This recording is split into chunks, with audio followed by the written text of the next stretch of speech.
TVG's on-site coverage from Pimlico is presented by Tailor Made Farm.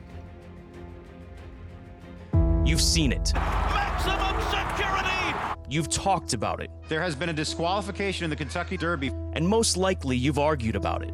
But this week does not belong to the first Saturday of this month. This race for sure doesn't. This is Baltimore's turn to take racing center stage. A stage where the lights have never been so bright and focused. No DQ'd winner? Okay. No official winner? Got it. What we do have is the full attention of the sporting public, asking after that, what can happen next? What will be said next? Immediate answers lie here at Pimlico, a locale that has seen a lot in its 149-year history, but nothing quite like this. They're off in the Preakness. We tune in to sport for its unexpectedness, not its predictable. And unpredictable is holding court right now. This team has waited patiently for this race and is Maryland's best homegrown prospect that they've had in years. ALWAYSMINING headed to the Preakness. The Bay Area charge was forced to wait, but perhaps the wait will be worth it. Another twist of fate in a romp here.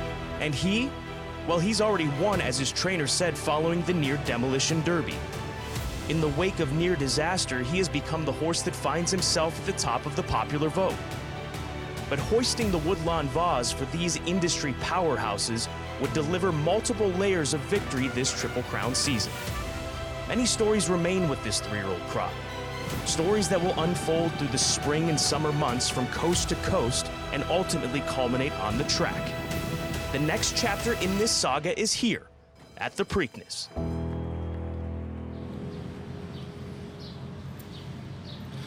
Just when you think you've seen it all in thoroughbred racing, how about this? Both Kentucky Derby winners are not here. The 144th running of the Preakness will be without either Maximum Security, who crossed the finish line first, or Country House, who was placed first after everyone crossed the finish line. Welcome to Baltimore, Maryland, where they do crab cakes and horse racing. That's what Maryland does. I'm Todd Schrupp alongside Caton Bredar. And Caton, okay, at some point we do have to set this disqualification aside from the Kentucky Derby and move on, and thankfully the Preakness is allowing us to do that. A field of 13 draws in yesterday, and whilst we are without either of those much talked about horses from the Kentucky Derby, Maximum Security and Country House, I think what we're left with is one of the most bettable Preaknesses in maybe 20 years. And perhaps more interesting too in terms of each of the individual horses coming up. You have a nice balance between horses who finished behind those two in the Kentucky Derby and others that were kind of on the fence looking in, waiting for an opportunity to run, and then some up-and-comers as well. I also think in terms of the controversy itself, I know it's not easy for the connections who are directly involved to set it aside, but I think bettors and horsemen are ready to move forward. In the meantime, the connections will look back at this over and over again with, I think you can go either direction depending on what your perspective is to start with in terms of discussing a disqualification.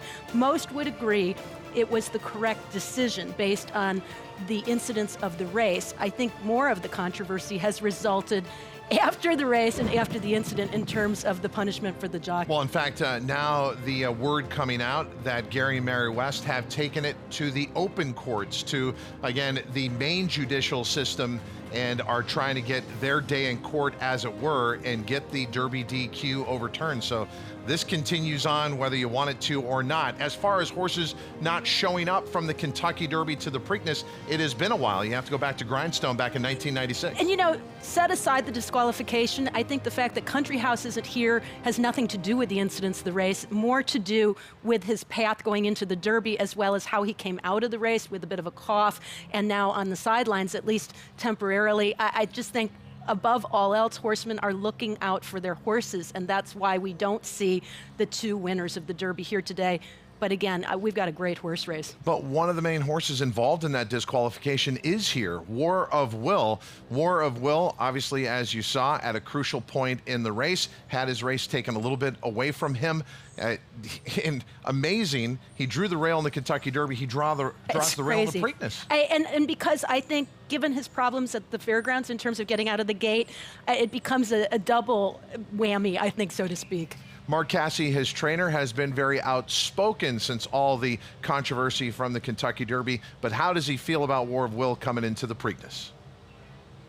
I wouldn't have thought it was that big a deal. It's a little different run race. The rush to the first turn is usually not as big, so it really doesn't matter because it's the position we have, so we're going to have to deal with it. He's a little more relaxed here, and you know what? Tyler had to push the gas pedal pretty good. I don't know that he's going to have to push it quite as hard. He does have some speed outside of him, so it may be a little more of a conserved, more maybe the pace might not be as crazy there, but never know. Caton, I buy into that idea. The rail may not be as much of a concern as it was in the Kentucky Derby because of the pace to the outside of War of Will. I see him getting the same type of trip that he had in the Risen Star when he beat Country House. That is sitting in second or third in a stalking position once that speed clears off. I would agree with you as far as the Derby is concerned. I don't think the rail is as bad a post position, to be sure, but I'm not convinced that there's more speed in this race than what we've seen in most of our major prep races. So it makes it very interesting to see where War of Will can sit early on and what type of a trip he can work out. When Dwayne Lucas announced to the thoroughbred racing world he was here to set records, it happened here in the Preakness. That got him really launched in the Triple Crown, and Bob Baffert has also followed in that. When you take a look at the Preakness Mount Rushmore, as it were, Bob Baffert, Dwayne Lucas, part of that. Well, if you think of 13 Preakness wins from the last, say, 4 decades, they account for over a third of the winners in this race. But interestingly, though, Bob Baffert brings in the favorite. This is the first time he brings a horse to the Preakness off consecutive losses. And for Wayne Lucas, a horse that is definitely a long shot, kind of added into the mix late after scratching pre-race in the Pat Day Mile. There are a lot of question marks, but one thing about the coach, his philosophy, you got to be in it to win it. And whenever he's there, particularly in the Preakness Stakes, you have to take another look. Bob Baffert with Improbable continuing on at the Triple Crown Trail, and Dwayne Lucas taking a shot with Market King.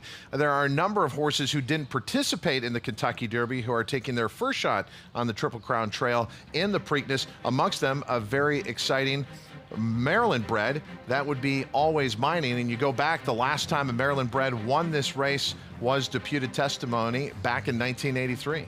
So Always Mining's looking to make history in many different ways. With Kelly Rubley, trainer of Always Mining, she would become the first female trainer to win the Preakness Stakes. She's got a lot of confidence, and rightfully so, as the horse has rattled off nothing but victories since he's come to her barn. And all those wins have been at Laurel, but I am struck by how well the horse seems to train at Fairhill, Todd. I've been told that Matt Carothers is on this trip. I've been in Maryland for 2 days. I have not seen him, so I'm really throwing to what I hope is Matt Carothers. Matt, is that you in the winner's circle here at Pimlico?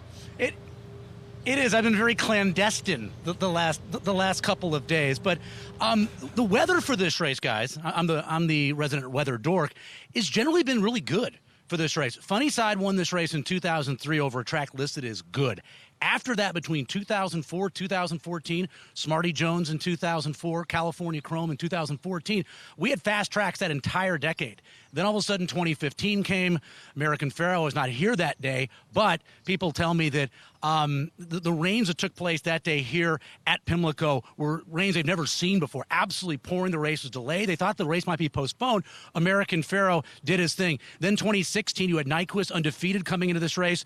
Exaggerator went over a sloppy racetrack, obviously justified last year. So 3 of the last 4 runnings over sloppy racetracks. That's going to change this year, guys. This track looks great right now. We're going to go back to the way it was between 2004 and 2014. I'm expecting a high. Meteorologist Matt, Todd, any excuse to go third person, you know I'm going to take advantage of that. I'm calling for 79 and partly cloudy on Saturday, a chance of rain on Friday, I think between 3 and 5 in the late afternoon, but the weather glorious all week. It's going to be a great gambling race, biggest field that we've had in this race since 2011. And going back and watching the race last year, I'd forgotten. Obviously, I remembered it being a sloppy and sealed racetrack, but it was so foggy, it was hard to follow what was going on. It was hard for Larry Colmus to even call the race in 2018. So completely different here in 2019. You heard it here first from meteorologist Matt.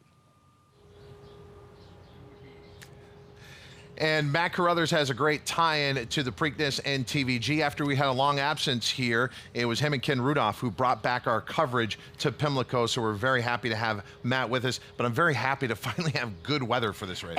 I think everyone, if you look at the last Triple Crown races, we have been plagued by it. We're due for a little payback, I think. We have a fantastic wagering menu for Saturday. Everywhere you look, whether you're a vertical player or a horizontal player, there are big opportunities, especially with guaranteed pools. Remember, the Preakness isn't until the 13th race on the card on Saturday. So early on, we got a $250,000 guaranteed pick 5 races 2 through 6. And Caton, fantastic graded stakes races on the undercard. And keep in mind that the Preakness is not the last race on the card, Yep. but a number of those guarantees do end with the Preakness stakes. I'm particularly intrigued with that late pick 5 and late pick 4 with $2 million guaranteed that culminates in the Preakness stakes, and the rest all graded stakes races leading to it.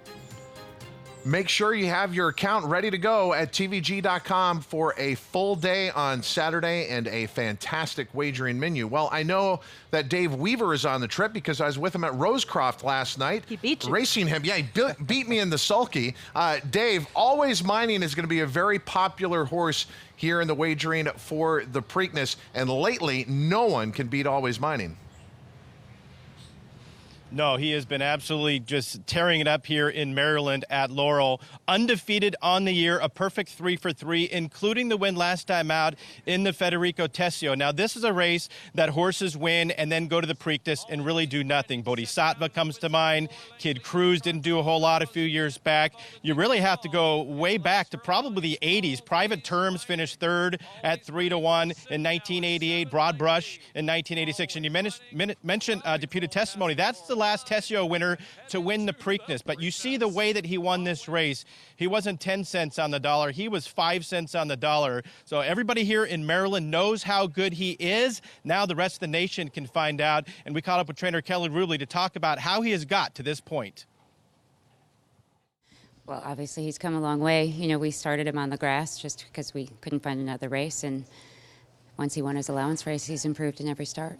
I think he continues to mature. He looks great. He's been training very forwardly, maybe a bit more aggressively each time he wins, so I attribute that to he has a pretty strong confidence level right now. He's a pretty strong gallop every day, so it's great to see he's not losing that coming into this big race. So, well, best of luck to Kelly. You certainly have the right horse that can get the job done. And looking to jump atop some of these females on this list, Kelly would become the first trainer to ever win the Preakness and has a huge chance of doing that. 8-1 on the morning line. I would think that this local horse is actually going to take plenty of play and could certainly be one of our top 3 or 4 favorites in this year's Preakness. So keep our eye on ALWAYSMINING, the local horse here at Pimlico. Now let's go to Scott and Gabby.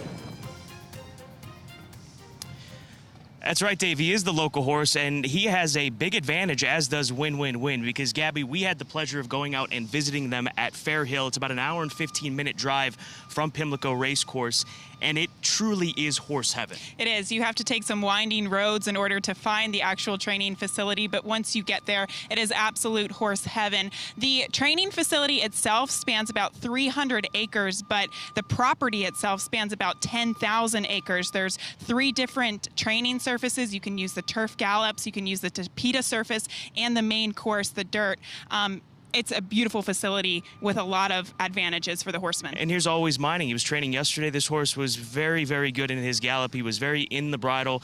Kelly Rubley has talked about his improvement every step of the way, as you heard there. And just to be able to be there, to be able to be in this relaxed environment. Now, they're shipping over here right now to Pimlico Racecourse, both of these horses. But I was really impressed with not only Fair Hill, but ALWAYSMINING. And Win, he can be a tricky horse. So perhaps coming back to Fair Hill and being able to go back there and train up to this race could be a huge plus for him. Mike Trombetta said they spent a lot of time during the winter down at Tampa, but there's no better advantage than home court advantage, and that's exactly what this horse has. He's been able to settle in his training up at Fair Hill. Mike Trombetta actually opting for a last-minute equipment change. They're putting the blinkers on this horse, and I think it's going to help him get out of the gate, a problem that he's had many times before in the past, but it's also going to help him with that outside post position. position. A lot of the times we see horses that don't break, they usually break outward, so it should help him at least break straight. If he can figure out how to break out of the starting gate, guys, he could be very, very dangerous in this second jewel of the Triple Crown. So many possibilities in the Preakness, and that's where I think our money back special is especially important at this time around. You can take a shot on a number of prices in the 144th running of the Preakness, but you got to opt in. Details are at tvg.com/promos. Remember, the money back special is not just Preakness Day and not just the Preakness. It's all those races, and it's on Friday, Black-Eyed Susan Day, a big card there. So take advantage of our money back special Friday and Saturday. 13 lining up for the 144th running of the Preakness Stakes. And when we return on this preview show, we'll go through each and every horse in the field. More coming up on America's Horse Racing Network, TVG. It's the Preakness Preview Show from Baltimore, Maryland.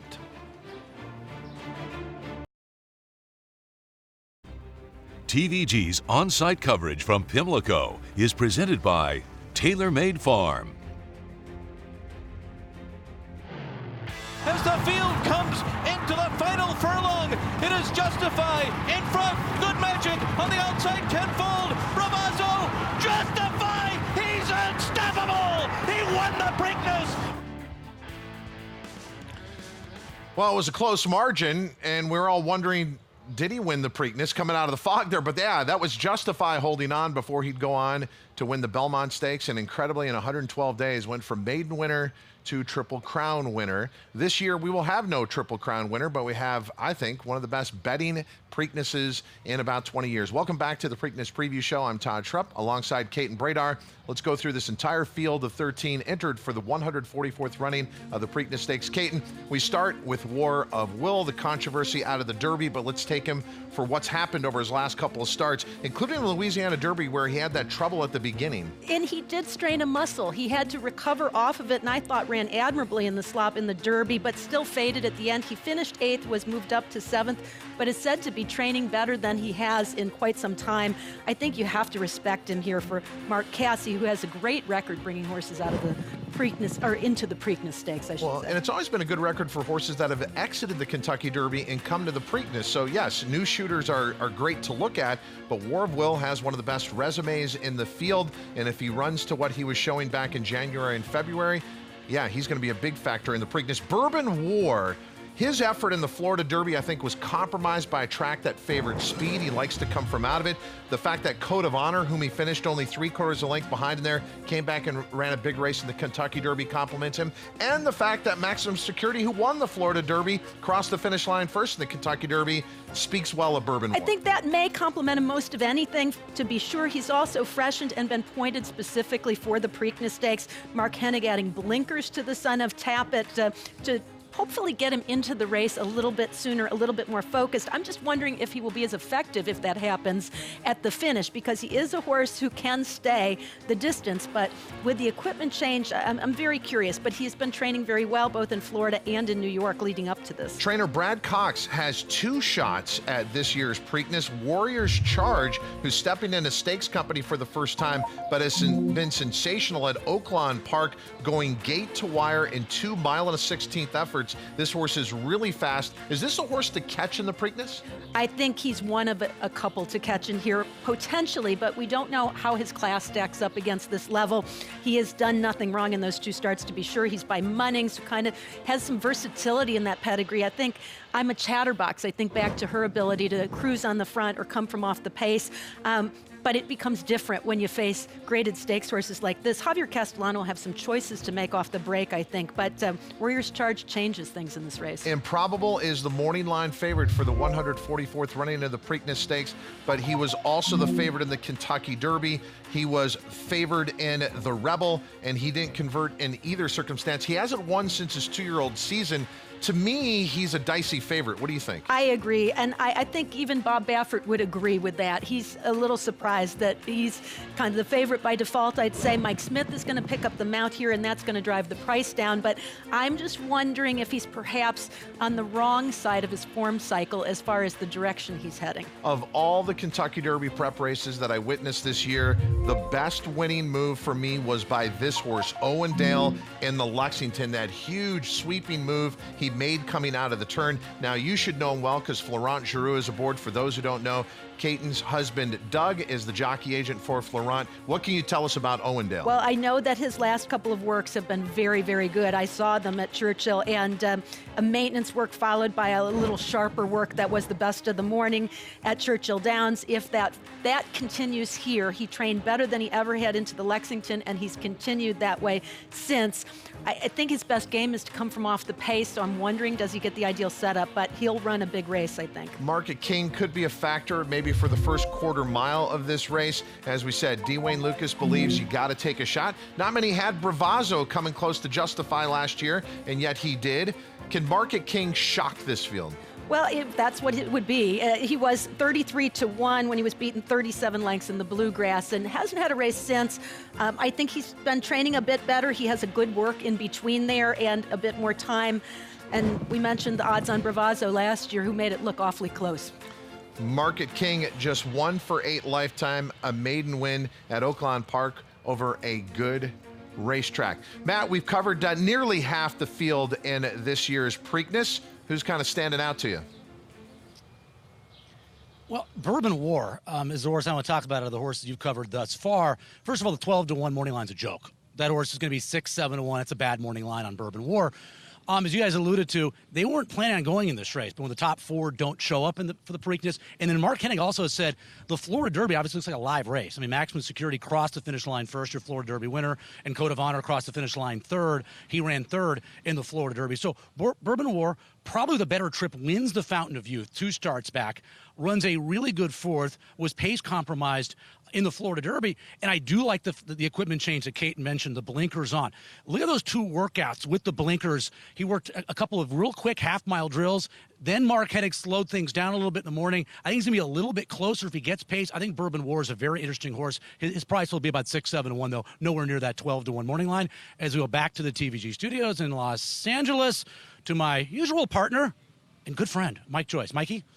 Yes, thank you. Happy Preakness. Check. I think it's on now. And as I was saying, another twist of fate, the well-traveled runner for Blaine Wright took his talents to the El Camino Real at Golden Gate Fields, won that race, and put himself on the map as a Derby contender. And then 2 runner-up finishes, one in Sunland, and then, of course, in the Lexington. Now, as fate would have it, he was kept out of this year's Kentucky Derby, but that could set him up a little bit better for the Preakness this Saturday. And here's what Blaine Wright had to say to our Scott Hazelton when speaking of the well-traveled charge for the Preakness. You know, for a horse traveling as much as he has, I can't ask for much better. He's had good workouts, he's strong in his gallops, and you know, he shipped over here well, so we're pretty happy with where we're at. What was your takeaway from his race in the Stone Street Lexington? Maybe a bit unlucky. I'm not real sure. You know, maybe we were lucky to be second. He got caught down inside on a heavy racetrack. Didn't really extend his stride a whole lot. Maybe he didn't like being covered up there, but, you know, hats off to the winner in that sense. Now, his biggest victory was on a synthetic surface, but he's clearly run equally as well, if not better, on the dirt. These are horses that left their heart in San Francisco. The best Preakness results from the El Camino Real Derby. Well, you can see Tabasco Cat, Casual Eyes, Snow Chief, and Tank's Prospect, all with big runs and victories in the Preakness, including Charismatic back in 1999. We mentioned the Derby favorite, Improbable. And this is a place that Bob Baffert has been before. I mean, you say that with his Hall of Fame trainer and everything he's won, but with horses that have lost the Kentucky Derby as the favorite, as Improbable did, wheeling back in the Preakness. Well, he did it with some of his most talented runners. We all remember Point Given. Had he won the Kentucky Derby, I think everyone believes he would have been hailed as perhaps the most talented horse thus far this century. And then, of course, looking at Lucky, who's turned into fantastic sire, 6th as the Derby favorite in 2010. He won the Preakness by 3/4 of a length. And Improbable went postward at 4-1, your shortest price in the run for the Roses. Finished 8th. Could he give Bob Baffert a record 8th victory in this year's Preakness. We shall see, but he will be favored to do so. If you don't want to bet the favorite, if you want to take a stab at a price, let TVG sweeten that deal for you by making it a little less risky with our money back special. All Preakness weekend, all races on Friday and Saturday.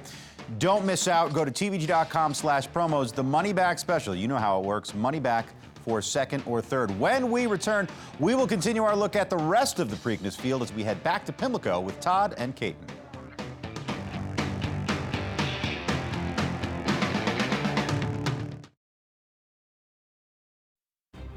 TVG's on-site coverage from Pimlico is presented by Tailor Made Farm. Always Mining, trying to become the first Maryland-bred to win the Preakness since deputed testimony back in 1983. Always Mining coming out of the Federico Tessio, and that's where we pick up our look at this Preakness field. Caton, in the Federico Tessio, Always Mining did not break particularly sharp. I was impressed by how he recovered from that and then overwhelmed the field.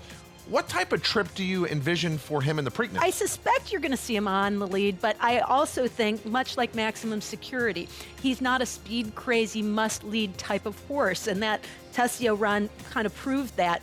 That, combined with his post position, make him pretty enviable because he can go to the front if it need be, or he can sit and relax a bit. I think, for me, the biggest question mark is if he can duplicate his form at Laurel anyplace else, because we've never seen it before. But for those questioning what he's been beating at Laurel, keep in mind he beat Win pretty easily earlier in the season. So I think it doesn't matter about the competition. I just think it's whether or not he can take his game from Laurel to Pimlico. Trainer Kelly Rubley sending out Always Mining. She has not one, but 2 master's degrees. Believe me, she's got it covered coming in. Signalman, Ken McPeak never lacks in confidence, but he's been playing catch-up with Signalman throughout this season. Kind of a mid-pack effort in the Fountain of Youth, an improved effort third in the Bluegrass. Is there another move forward? And if Signalman does move forward, is it good enough to win the Preakness? You know, his biggest win came on a sloppy racetrack, and I'm just wondering, is he the type of horse that's very useful, that always comes close, but doesn't quite seal the deal? His Bluegrass was a good race. I thought I wanted to see a little bit more, but it certainly was good, and this will be third start off the layoff. He's an exotics play, I think, perhaps, if not a win play. Brian Hernandez Jr. has been a perfect fit for him, I think. BODEXPRESS has never won a race, but he does have a big second in his career, second in the Grade 1 Florida Derby to Maximum Security. Can BODEXPRESS, if even repeating that effort, break through and get the first win of his career here in the Preakness? So he was 14th, beaten 15 lengths. Now, he was involved in the controversy in the Derby. Some would argue that his effort was impeded because of that incident. I would take a different approach to that. I thought maybe we had already seen his best run and he wasn't going to be a factor toward the finish line. I think the way you determine that is what determines how you feel about him going into the Preakness Stakes. If you felt that he was compromised, you probably give him another shot here, and he was very honest in the Florida Derby. There you look at it, 0 for 6. BODEXPRESS has never won a race and is trying to win the Preakness. EVERFAST has only won one race. EVERFAST is 1 for 10 lifetime, and that one win was at the Pea Patch as a 2-year-old. We love our Ellis Park Pea Patch graduates. They've turned out to be a very strong, solid, hard-knocking group. EVERFAST didn't show much in the Pat Day Mile, but the son of Take Charge Indy certainly bred to be good at these distances. He's out of an Awesome Again mare, and he flashes some brilliance every once in a while. So a long shot play maybe to include toward the bottom of exotics here. He's got a great rider in Joel Rosario. Well, as we're talking about, Dave and I went to Rosecroft for some standardbred racing last night, but even those in the standardbred world follow what goes on in the thoroughbred world. And when talking Preakness selections, one of the placing judges was insistent Laughing Fox is going to win the Preakness. So I keep taking a second look, and that last effort at Oaklawn Park suggests to me maybe this horse could be a factor at a big price. What do you think? That was a very, very good race. He got up by a neck. He was way off the pace, and I didn't think had a shot to win, and came on in, I thought, a pretty good invitational at Oaklawn, going 1 mile and an eighth. 3 for 5 lifetime for Steve Asmussen, who certainly has a great record in this race as well. with Ricardo Santana kind of having a breakthrough year. I'm interested in this horse, but I'm concerned about the pace scenario because to me he's the stone cold closer. Another Twist of Fate is an example of the renaissance of Golden Gate in their racing program. David Duggan heading up the staff up there with pride. They'll be watching another Twist of Fate in the Preakness. They really kind of rushed him to get to the Derby, to get to the points, and it didn't work out. What about the Preakness? Is this the race he was always kind of meant for? Well, I would think that most would say, given distance and the way this race typically runs with his style, which is a bit more strategic or tactical, he is a horse that is probably better suited to the Preakness than the Derby. And you know he's done absolutely nothing wrong in his career. First or second in 5 of 6 starts lifetime. Throw out his first race and he's right there every time. He kind of sits that stalking trip. He was well beaten by Owendale. Some would argue it was a troubled trip. He had some trouble at the beginning and he didn't get to make his run when he really needed to at a critical point in the race. But I think it's interesting that he'll likely be a shorter price than Owendale, even though Owendale was the winner of the Lexington. And here is a horse that has flummoxed me the entire Triple Crown Trail. That is win, win, win. He had trouble in the Bluegrass. I thought it was a fantastic second for him. So I was kind of lulled into the idea maybe he'd be a factor in the Derby. He really didn't have any excuses. A lot of horses had excuses that day. So now it comes down to this. Is he better maybe as a one-run sprinter, or is he still capable for a breakthrough around 2 turns? Or does he not like a sloppy racetrack? Yeah. And I really feel that a lot of horses can use, coming out of the Kentucky Derby, can use the track as an excuse because it was an unusual track that had been opened up right before the rain, or right as the rain started. So there was a lot of moisture in that Kentucky Derby race itself. I don't know what to do with win-win-win as well. I think the outside post is probably a little better for him given his style. And with the blinkers, he may be able to get a better break, which would kind of give him half the battle to have to conquer. That is your field of 13 that will contest the 144th running of the Preakness Stakes. As we look at that second half of the field, Dave, your thoughts? Well, let's talk about the 2 horses in that second part of the gate that are coming out of the Derby. Because, look, aside from Cloud Computing in 2017, who didn't race in the Derby, the recent trend here to win the Preakness is that you need to have raced in the Kentucky Derby. Towards the inside, War of Will and Improbable are going to get all the attention. But don't forget, BODEXPRESS did get into that trouble that had something to do with that disqualification. And can anybody else say that they've been second behind Maximum Security in this field? Maybe people aren't going to give him credit for that second-place finish in the Florida Derby, and now he's going to be forgotten after what happened in the Kentucky Derby. He's going to be a big price, but how about win-win-win? He split the field. He finished 10th, got moved up to 9th through the DQ, adding the blinkers from that outside post because he just has not been able to get out of the gate. Hopefully this can make him break a little bit sharper, and we all saw how much trouble he had in the Bluegrass before he finished up so strongly, and Mike Trombetta really liked his chances going into the Kentucky Derby. Of course, it didn't work out. Still, it was not a bad race. It wasn't a great race, but it was one that I think was good enough to give him a chance. He's 12-1 on the morning line. He may float up a little bit because of that outside post position as he's drawn post position number 13. But I would keep my eye on both of those Kentucky Derby starters, BODEXPRESS and win-win-win. Don't forget about them to go along with War of Will and, of course, our morning line favorite, Improbable. Dave Weaver looking to cash a giant superfecta with some of the horses he gave you there outside of Improbable. A field of 13, as we said, one of the most wide open Preakness editions that we have seen in our time coming here. And when we return on the show, as we take a look at this field of 13, we're going to give you our top picks. Our entire crew going to run through their top picks. We're going to have some wagers for you. Just with the discussion that's taken place so far on the show, I think we're going to have a lot of different top picks. I just don't see a consensus top pick in this year's Preakness from our crew. We'll find out when we return. It's the Preakness Preview Show on TVG from Baltimore, Maryland at Pimlico.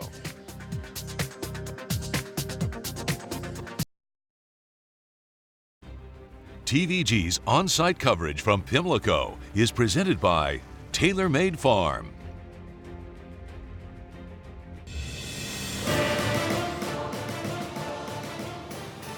Welcome back to Baltimore, Maryland, and Pimlico Racecourse is ready for the 144th running of the Preakness Stakes on Saturday, and weather is going to be perfect with the temperature pushing up near 80 degrees. I'm Todd Schrupp alongside Caton Bredar. Now we're coming to our bottom line here on the Preakness Preview Show. Who do you like? How are you going to play it? How much can change in 48 hours, right? But that said, at this point, to me, the race very much looks similar to what we saw in the Kentucky Derby as far as pace is concerned. And for that reason, I'm going to give the edge to ALWAYSMINING. I just feel there is not as much speed as everyone thinks there is. And that has been true over the last few years of the Triple Crown Series. He draws to the outside of the other main speed in the race, and with that in mind, I think he gets to take advantage of that situation. Plus, I like a horse that's winning.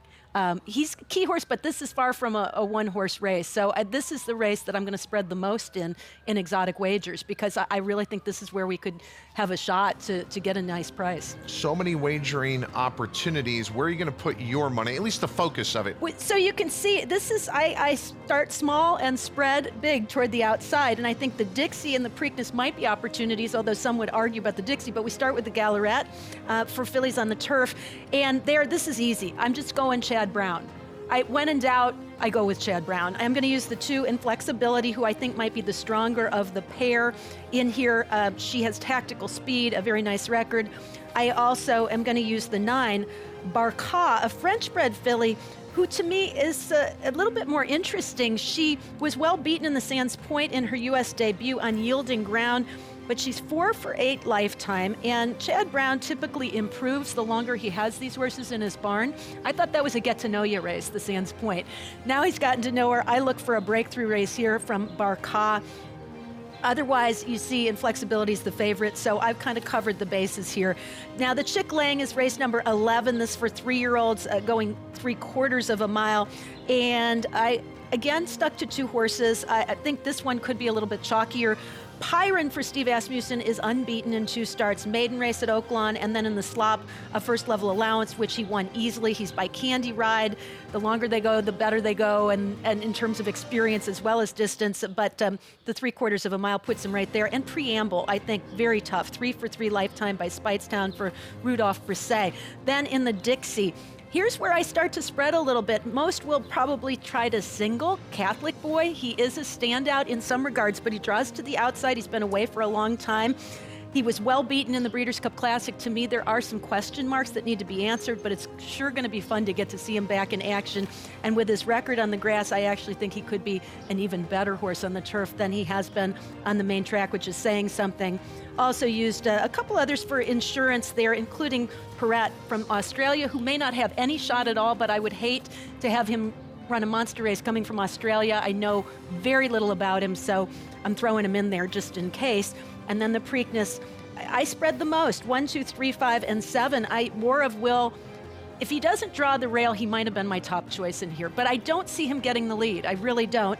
Bourbon War, Warrior's Charge, all horses that I really believe do have a shot, as well as my top pick in Owendale, of course, the Sentimental Choice, who also, I think, definitely has opportunity to run a huge race in here. That ticket, $30 for a 50-cent all stakes pick 4 with a huge guarantee on the line. Well, that is, I mean, when you look at that $30 investment, that could yield a very healthy return. All these plays you see are available at TVG.com. We got fantastic days of racing coming up here that you can all play at TVG.com. My top pick for the Preakness, I kind of led you towards it. I loved what I saw in the Lexington from Owendale. Just a late developing 3-year-old who couldn't make the Kentucky Derby. He reminds me of other horses that I've seen over the years, like say a Touch Gold, who came here, had a disastrous trip, probably would have won that year before he upset everybody in the Belmont Stakes. But I think Owendale is that good. I think he's one of the best 3-year-olds in the country. Had he had made the Kentucky Derby, I think he would have been a horse to contend on that day. We're going to find out in the Preakness if he belongs as one of the top 3-year-olds in the country. Owendale is my play in the Preakness. If you're looking for a huge price in the race, a money back special play, well then Laughing Fox. And Caton agreed with me. That was a big effort last time out at Oaklawn Park, and Steve Asmussen sending Laughing Fox here. Those are my thoughts on the Preakness. Matt Carothers has never looked at the Maryland circuit without saying, I don't like this morning line, and he did it earlier. So, Matt, when you look at these morning lines, expose something for us. Give us a great play in the Preakness. It's a wide open race. Wide open race. I need to go with a price horse. First of all, I wore the wrong shoes for the show. I should have not have worn my best shoes, knowing I was going to the track for every segment. So I'm already off to a rough start. I'm all about the Florida Derby. And I'm all about a price horse who ran very well in the Florida Derby that ran deceptively well in the Kentucky Derby, and that's BODEXPRESS. Yes, I'm going with the maiden. And this maiden has probably run in faster races than anybody else in this field. Remember he chased Hidden Scroll in that maiden race? He ran with that horse to the 3/8 pole. Hidden Scroll ran that silly buyer of 106. Then he chased Maximum Security in the Florida Derby. He ran a great second in that race. And in the Kentucky Derby, he was involved all the way up until the 5/16 pole, the infamous 5/16 pole. When Maximum Security came out, Long Range Toddy then went into BODEXPRESS, hit him very solidly. He lost all his momentum. Was he going to win the race? No. Was he going to finish in the top 3? No. But he still had a horse at that point. He tried to come back, had a steady big-time mid-stretch. I think he's the fastest horse in the field. I like where he's drawn. I'm hoping he gets the lead. John Velasquez takes the call. I like a 20-1 shot that I think I just made a decent case for in an absolutely wide-open edition of the Preakness. Bourbon War, to me, is the other horse. Talked about him a little bit earlier. Again, Florida connection, Florida Derby, Fountain of Youth, freshened up, blinkers. Those 2 4-furlong works with the blinkers, and then Hennig slows things down coming into this race. If BODEXPRESS gets the lead, that's great. Wire to wire, maybe Bourbon War gets second. If somebody, War of Will, somebody else puts pressure on BODEXPRESS, then I think he's the horse, Bourbon War, to win from off the pace in this race. So I'm going to play like an exacta box and go all in the third slot, because it looks like the consensus, at least thus far, is we don't like Improbable. I'm part of that consensus. So I'm going to key a couple of horses that are 20-1, 12-1 on the line in first and second, even though I think Bourbon War is going to be 7-1. And then I'm going to go all in third. And if Improbable doesn't run third, that trifecta is going to be enormous. So I'm going vertical, not horizontal. I'm going to focus on this really great betting race, the Preakness, with a couple of prices, and the top pick, BODEXPRESS, as we go to Mike Joyce in the TVG studios. Yeah, I'm of the mind that the local-based runner actually does get the job done this year from the Federico Tessio. ALWAYSMINING has been outstanding, to say the least. And not only that, but on Thorograph sheets, this horse fits. I have it down to 4 horses that are legit contenders for the win. ALWAYSMINING, OWENDALE, and then 2 of the horses out of the Kentucky Derby, Improbable and War of Will. Improbable's price really isn't going to be that great. Morning line favorite, and I think he's going to get a lot of attention, parimutually speaking. War of Will, I think, is very good, but I'm going to take a stand against. I'm with Todd. OWENDALE is my money back special. It's also the horse I'm using in the exacta. I'm going to box up ALWAYSMINING and OWENDALE in the exacta in the Preakness. 8-1, 10-1 morning line, each of them, but it's that kind of a Preakness. The absence of a Derby winner, in a lot of ways, makes this a more interesting Preakness than what we've seen in recent years. It's been 23 years since the Derby winner skipped the Preakness, and in 23 years, this is probably the best betting affair we've seen in the second jewel of the Triple Crown. Speaking of betting affairs, let's take a look at the wagering menu. On Saturday, you have a guaranteed pick 5 start in race number 2. I actually put a ticket together. That's guaranteed at $250,000. The pick 4 starting in race 6 is guaranteed at $500,000. And then you have a $1 million guaranteed pick 5 and a $2 million guaranteed pick 4 that both end in the Preakness. Don't forget about that Rainbow 6. But the early part of the card on Preakness Day, I'm going to find a pair of singles. So race number 2 is an optional, or is a starter allowance, going 1 mile and a 16th on the turf. I opt for coverage there. In the Sir Barton, I find a single in King for a Day for Todd Pletcher. I think this colt's just going to be too tough. 7-5 morning line favorite. I'm opting for coverage in that allowance turf sprint in race number 4. And then I find a single in the James Murphy. 8-1 morning line, Empire of Ward. I'm singling Pletcher twice. This horse, last time he was on the turf course in the Awad, he won like a good thing. Next start came off the turf, and then he caught a yielding turf course where he finished 3rd in his first start of the year. I think he's going to be better for it. And then I need some coverage in the Maryland Sprint. $40 play for a 50-cent increment, as that pick 5 once again starts in race number 2 on Saturday. Gabby, what say you of this year's Preakness? Well, I think I can agree with everybody that it is an incredible betting race this year, but I did land on ALWAYSMINING as well, and it's not because the two of us both share one common ground, the fact that we are both Maryland breds. ALWAYSMINING is going to be hope to be the first horse to win the Maryland bred to win the Preakness since 1983 in deputed testimony. But, you know, I just like the progression of this horse. This is a horse that is a gelding, and the connections never had pressure to run him in a stallion-making race in the Kentucky Derby. So his past several races has led to a confidence booster and builder. So I think he really sits the trip. I agree with Caton. I don't think that the pace scenario is going to be really complicated. I honestly think Market King might go set the pace, and we have already seen Always Mining be able to be versatile. I know the Federico Tessio, he really didn't beat that much, but he at least showed that he has a rating gear. I loved the way he trained yesterday morning at Fairhill. It doesn't look like he lost a step whatsoever. Talking about the pick four that I'm going to approach comes a little bit earlier in the day. It's a $500,000 guarantee for the sequence, and it's going to kick off in race 6 and go through race 9. Race 6 is the Maryland Sprint. I'm hitting the all button. I think we're going to get a nice price in this race. My preference is Always Sunshine. He is actually coming in off of a pretty lengthy layoff, but I like Wentz, who could be the speed of the race for Tyler Service. That was Tyler Service's first win as a trainer, and he could get his first stakes win as a trainer with this horse. Race 7 is the Searching Stakes. I'm going to single off of Iki Macho. I really think she's just the class of the race. Her numbers tower over the rest of the field. In race 8, that's an allowance race. Just using the 1 and the 9 Articulator and Over Deliver had a troubled trip last time out, to say the least. He almost clipped heels going into the first turn at Aqueduct. And then Articulator, who draws from the rail, I thought he was hampered by the pace scenario last time out. They went slowly on the front end, and he never really got the right trip. So landing on those 2 horses in race 8, and then we cap it off with race 9. That is the very 1 stakes. I'll be using 3 horses. Bath and Tennis, I think, is a long shot. I was interested in this horse last time out. Jojo Air for Wesley Ward looks like the speed, and then we cap it off with Misericordia for trainer Jorge Duarte, who looks to be the favorite. So that's going to be a $21 play. That is the look at the pick 4 sequence. Once again, kicking off in race 6. That's a $500,000 guarantee. Scott, as I hand it over to you, what do you think of the Preakness? I'm rooting for Maryland, Always Mining, a horse that I fell in love with yesterday out at Fairhill. I've fallen in love with these connections. The Bentley family, we had a chance to meet them. They are so lovely. Their son, Andrew, so passionate about this game, certainly back home watching TVG as he does all day long. And his thoroughbred figs, as Mike pointed out, he's paired up 1s in his last couple of races. So I'm going with Always Mining, not just as a horse that deserves this opportunity. I think he's got a big look in here and is as good as any of these horses in here, but I think it would provide the best storyline coming out of the Preakness Stakes on Saturday. I'm going to dive into an all-stakes pick 5, starting with race number 9, the very 1. 4, 6, and 9 is where I go there. Super Echo, Jojo Air, that's the Wesley horse, and then Wild About Star on the outside. Very strong thoroughbred figs coming into this race. As far as race number 10, I'm So Fancy, the 1 making the U.S. debut. And then Mitchell Road. Here's another bad morning line, Carothers. How's this horse 6-1? It just keeps on winning for Bill Mott. In race number 11, it's a 2-horse race, Preamble and Pyron. That's Brisset versus Asmussen.